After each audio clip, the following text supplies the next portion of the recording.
I was thinking, Lucy made her first pictures. I Love Lucy, the series, started around 50-51. And about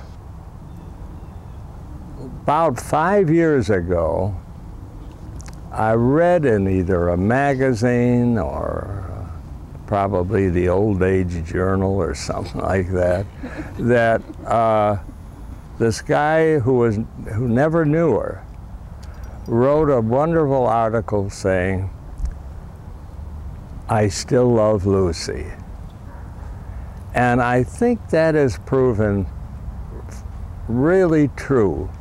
And I still love Lucy, and so do all of you. All you have to do is watch her in the picture. And so today I thought there are a lot of things that you see in the paper about her, but maybe I could tell you a few things that wouldn't go into the paper. And Mildred, you give me the signal when it's too long. Not yet. Okay. But to get serious, she was something else. She was the consummate artist. People didn't know that. People thought, gee, did you watch Lucy last night? How she ad-libs and how she did this and that. Lucy was not that kind of a person. She had to be on time. She had to know her part straight. And what people didn't know, and they would talk about all these little ad-libs or pratfalls she took, when you opened her script book, there was little instructions that she had written herself. And they were like, don't wink the right eye at this spot because there's a slash in the dress and they'll see your leg, or whatever it was, she had thought out, and nobody would change it because she was a masterpiece herself. She just had that right intuition and lots of sweat. She worked hard. And when she got up there and everybody said, look, she's slipping again, that was all determined, and it wasn't in the script. There's a word for it. What's the word again? Something. Most actors learn their script. That's the words, and they learn the motions. That's the motion. But Lucy lived both those things. When the script said do this, she was there. When she got on the stage, she not only knew the words and the action, she knew everything she was going to do, and it always worked out. And she had a great cast of writers, and Desi, for all his problems, was good on the business end, so she had no worries at all.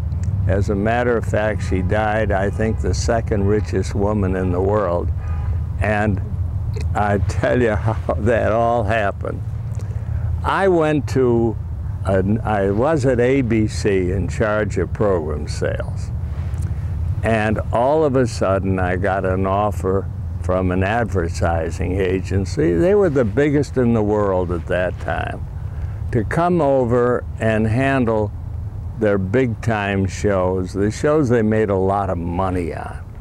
And so I went to an agency somebody was from Rochester and Buffalo, Batten, Barton, Durston, and Osborne.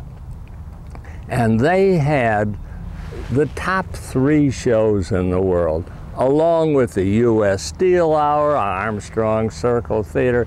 Everything was there. And they had carved out for me the top 3 shows in America at that time. Lucy, the greatest comedian you'll ever see in your life. Believe me, she is that great. And all of a sudden I'm at this agency, and it was a good job. So by the end of the day I had it, and the phone rang, and I said, this will be the last call. And I heard, hello, Aaron, this is Lucy. Now, I knew it couldn't be Lucille Ball because stars don't call you themselves on the phone. You go through the secretary, she goes through the agent, and so on and so forth. So I said, yeah, what do you want? Who is this, Amy or Mamie? And she says, Aaron, this is Lucy, Lucille Ball.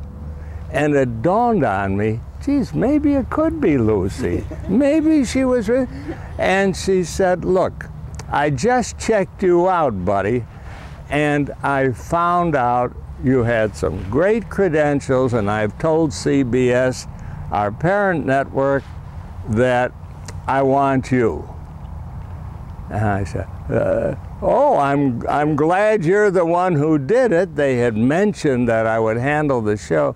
She said, yes, and I want you to come out here as soon as you can. We got to make plans for the year. And besides, she said, make plans for the year, and I want you to meet my new husband. She had just married a guy by the name of Gary Morton. I called Mildred and said, would you like to go to California? And by the time I hung up, she was out at Kennedy Airport already. Lucy had said, and I want you to come because I want to have a little party for you.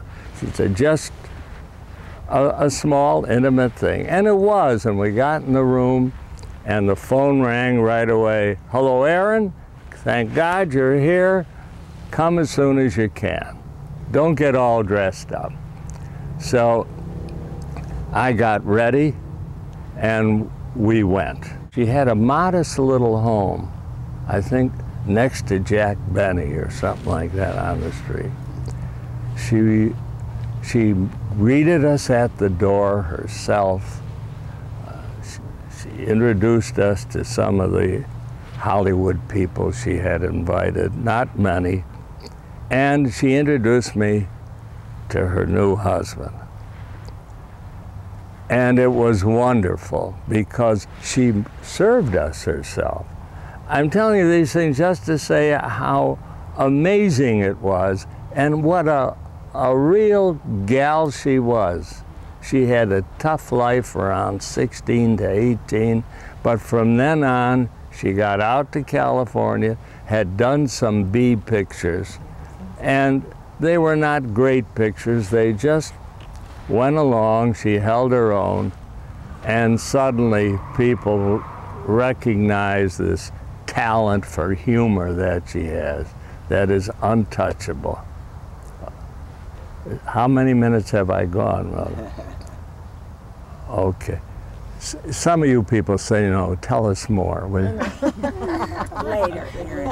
Okay, I'll tell you what I'll do, because let me just finish the party, and then I'm done. And when I get you home. I'm going home. Just to finish this section, because there's another section coming up, is there, General? Absolutely. Okay.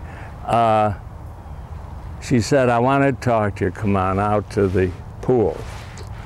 And I went out, and we talked, and I'm standing here with Lucy, who towered over me, incidentally, and had legs that went from here. They brought rain, they were so high.